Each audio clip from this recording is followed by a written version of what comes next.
Hello and welcome back to Chaotic Insights, where something happens, where I break down the TV show Chaotic, and maybe the TV show isn't the only thing that's chaotic. So today we'll be talking about episode 36, Duel.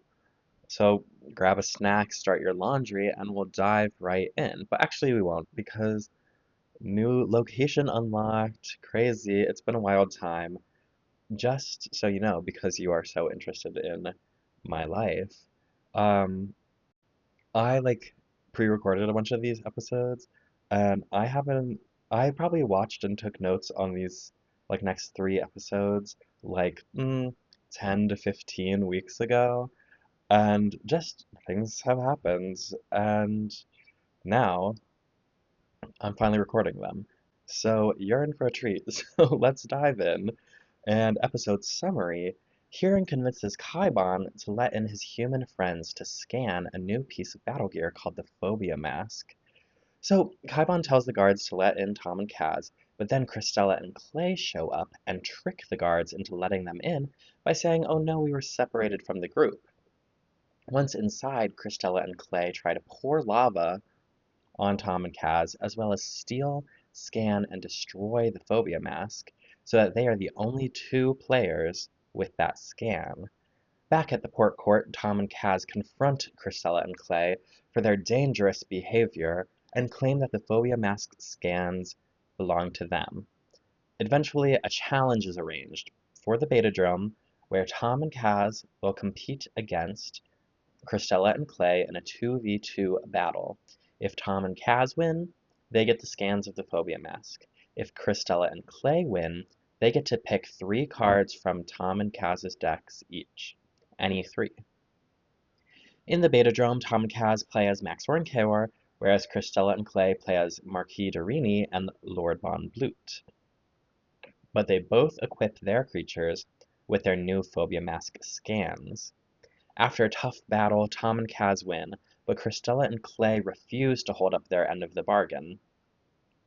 Cut to, after a week or so, Kaz ports to Param, and Hearing reveals a creature named Octo, who hypnotized Christella and Clay, and they work half the time as Hearing's assistants and half the time in the music mines.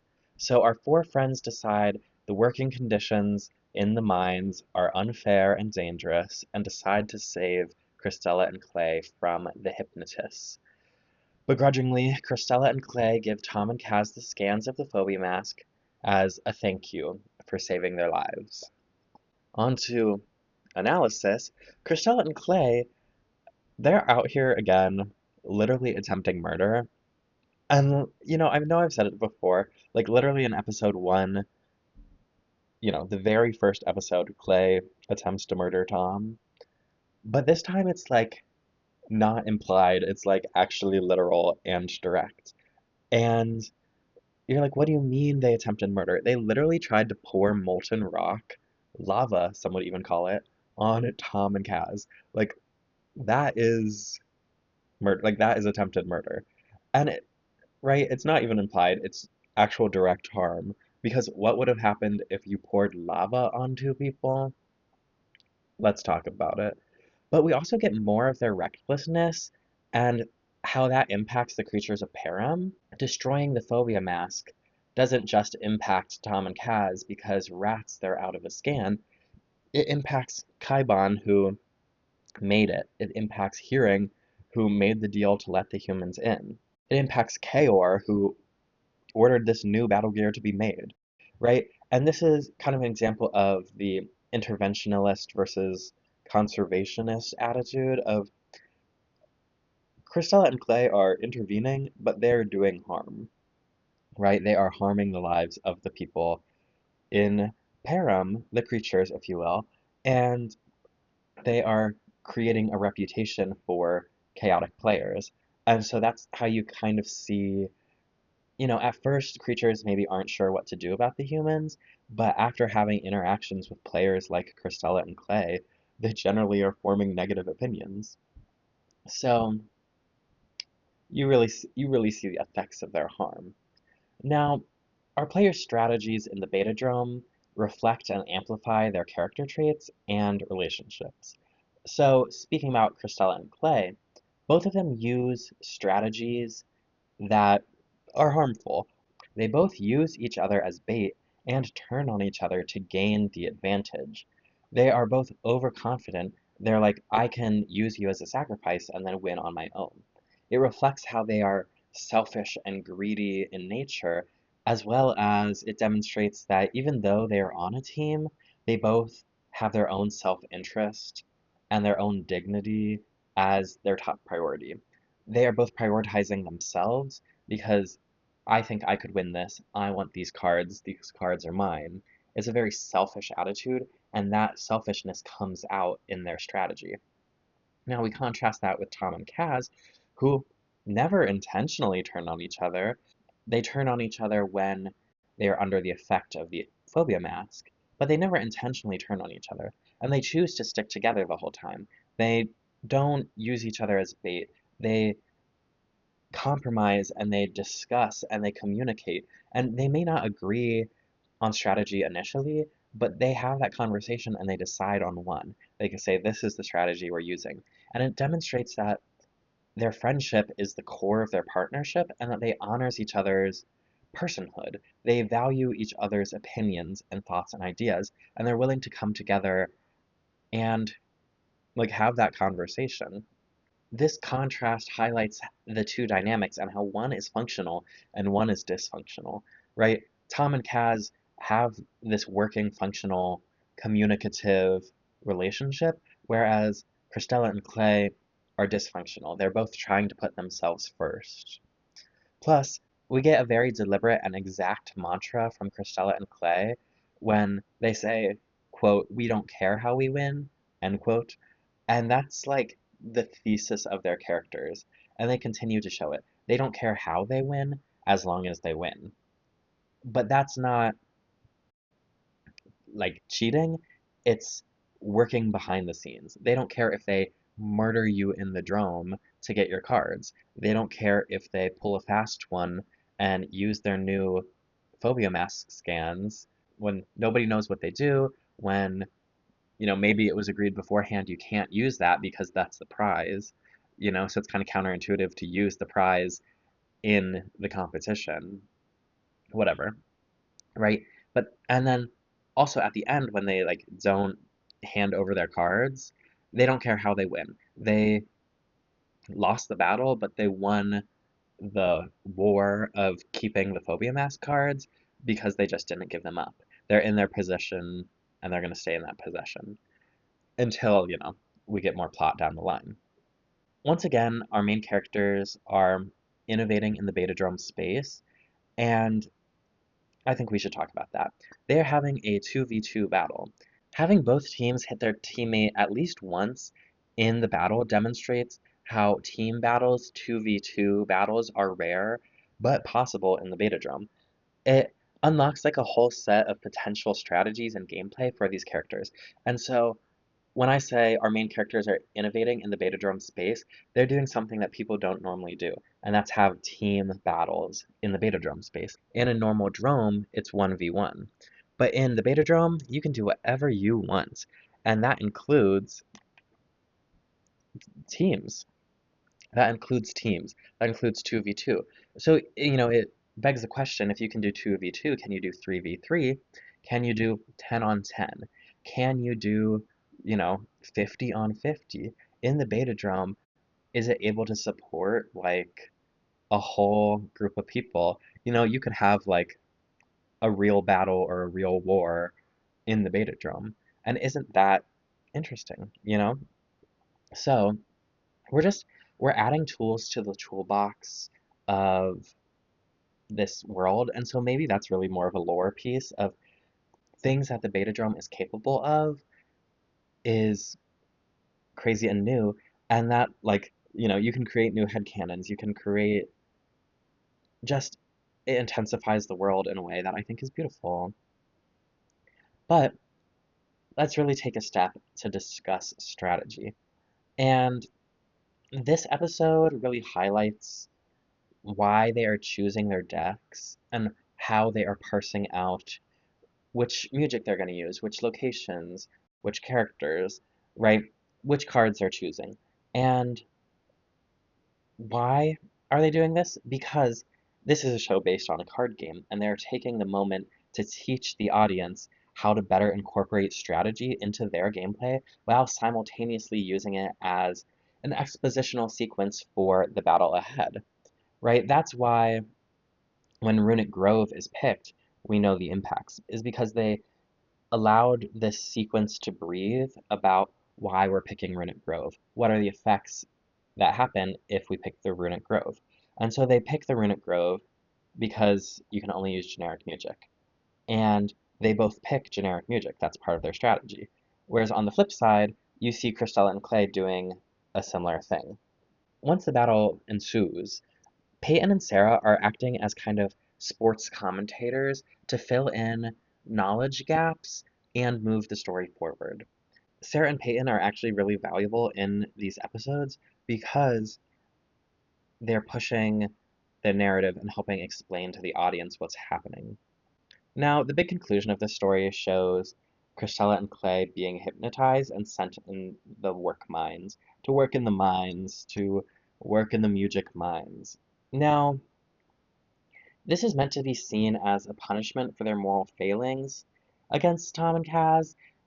You know, it's narratively, it's they did something wrong and now they're receiving punishment, and so we understand that their actions were wrong because they're being punished.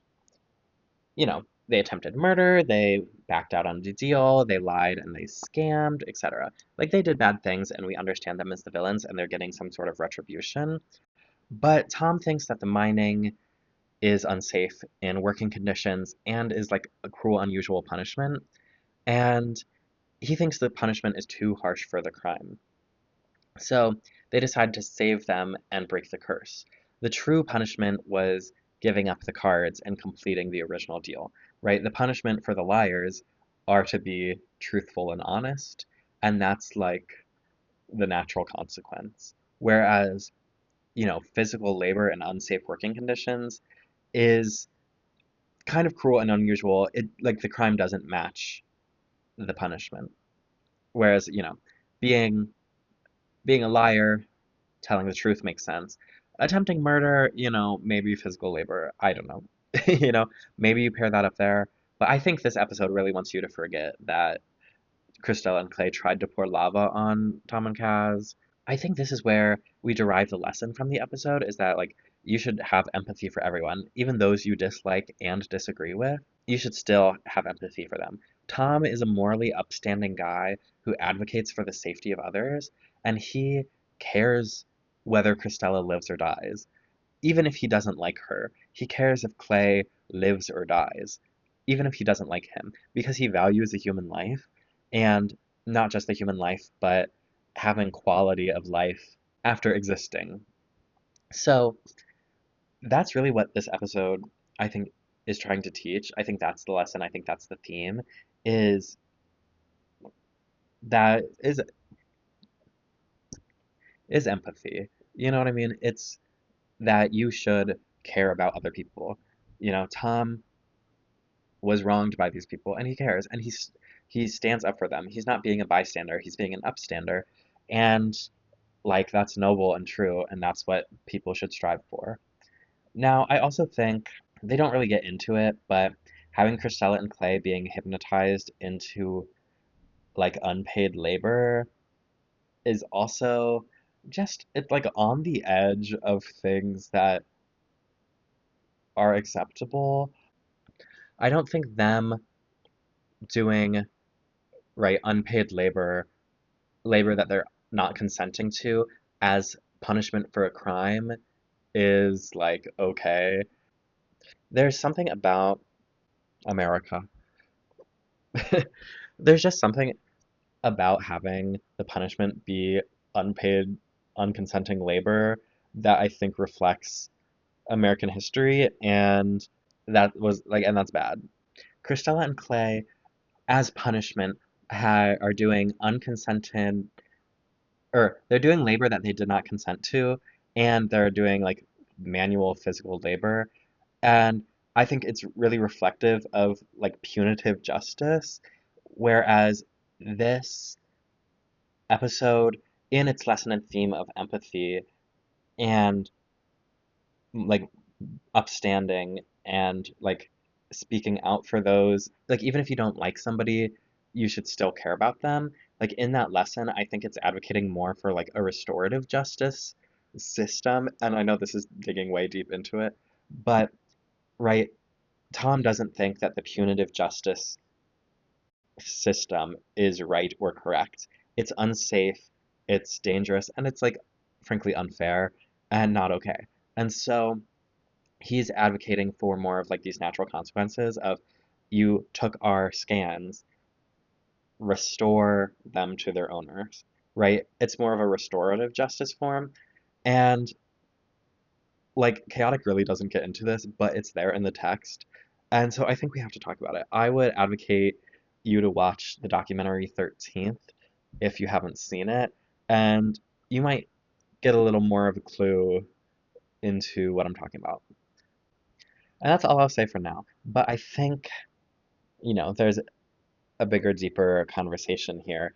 And it's one of the things that I love about Chaotic is that, it alludes to these deeper, more complex issues.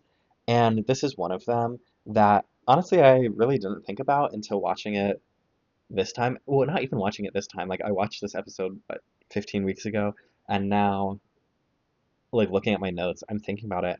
And it's like, yes, that's like it's not like it's advocating for restorative justice opposed to punitive justice. And maybe these are some lessons that we need to learn. And with that, let's move on to lore. So, lore. Things we learn, Kaibon's Forge. We learn that Kaibon is always making cool new battle gear for Kaor, and that he has a forge. It's a location. So we add another battle gear creator to our list of creators in the underworld, right? We have Almar, we have Kaibon.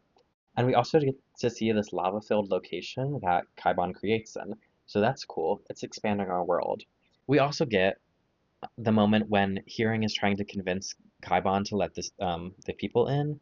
He rattle off different tales and favors he's done, one of which includes an allusion to Hearing sneaking past Bodil, which means Hearing has been to the overworld and probably robbed the overworld armory, and I think that's interesting backstory.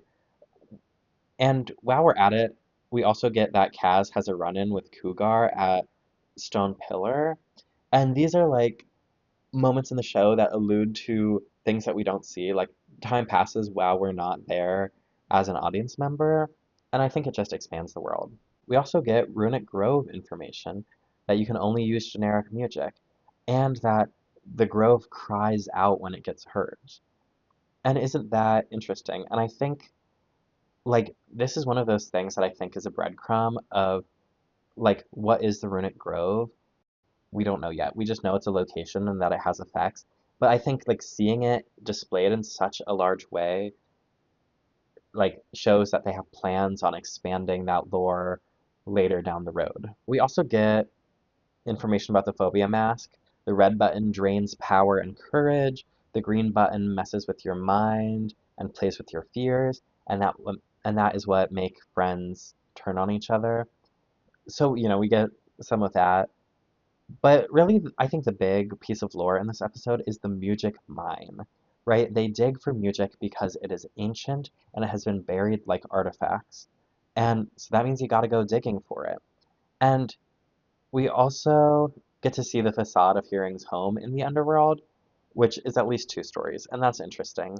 But like, we see Cristela and Clay in Hearing's home, and then we see them go to the mine. And I really want to talk about this mine of it gives us more insight onto music. We knew that it was ancient, and we knew that like inscribed inside is the letters of how it works.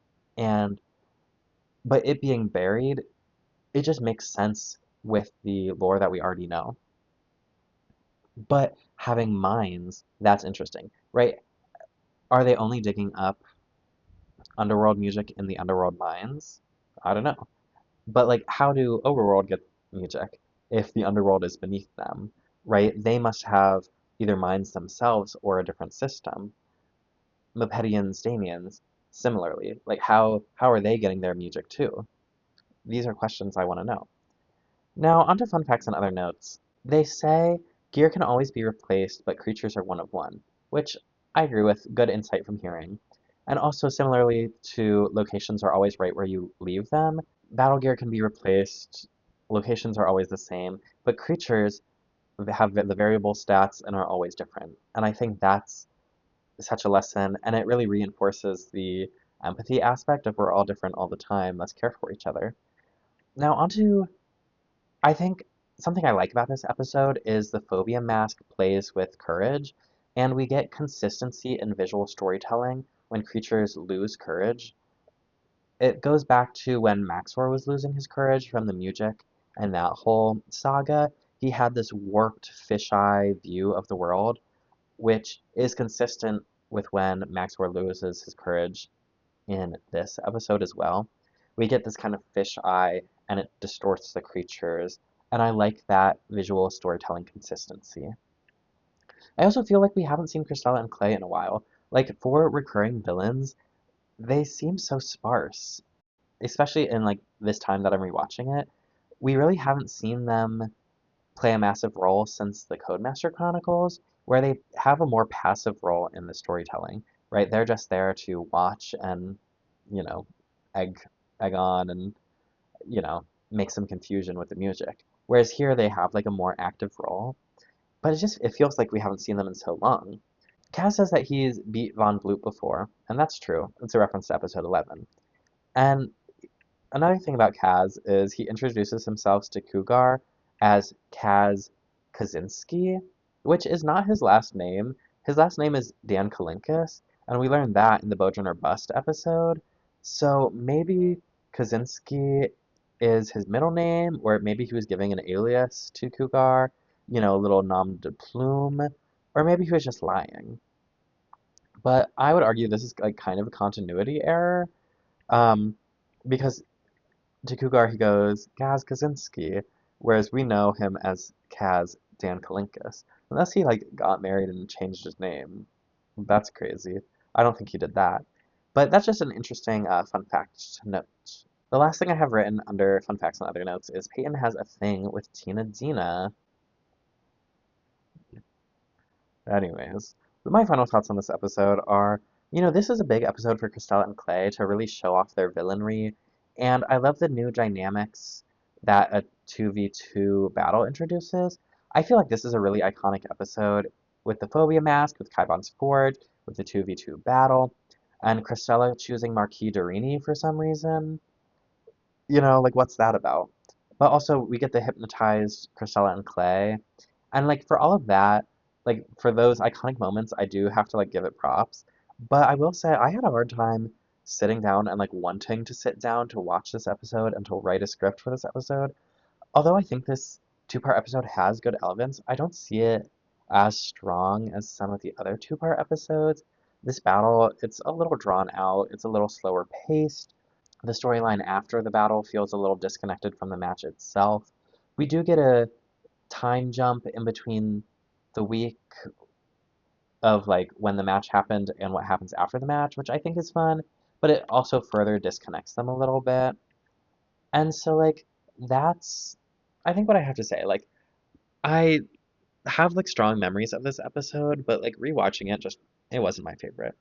And also I think like now as an adult I have issues with the like indentured servitude that it places Christella and Clay under. I just have issues with that as a plot point, as a storyline. And I don't think the show itself is advocating for that as a concept, but it also like I don't know. It doesn't it doesn't go out of its way to prove why it's bad. If we need to get more into that, we can. But those are my thoughts on this episode. I hope you had a good time, and I'll see you next week.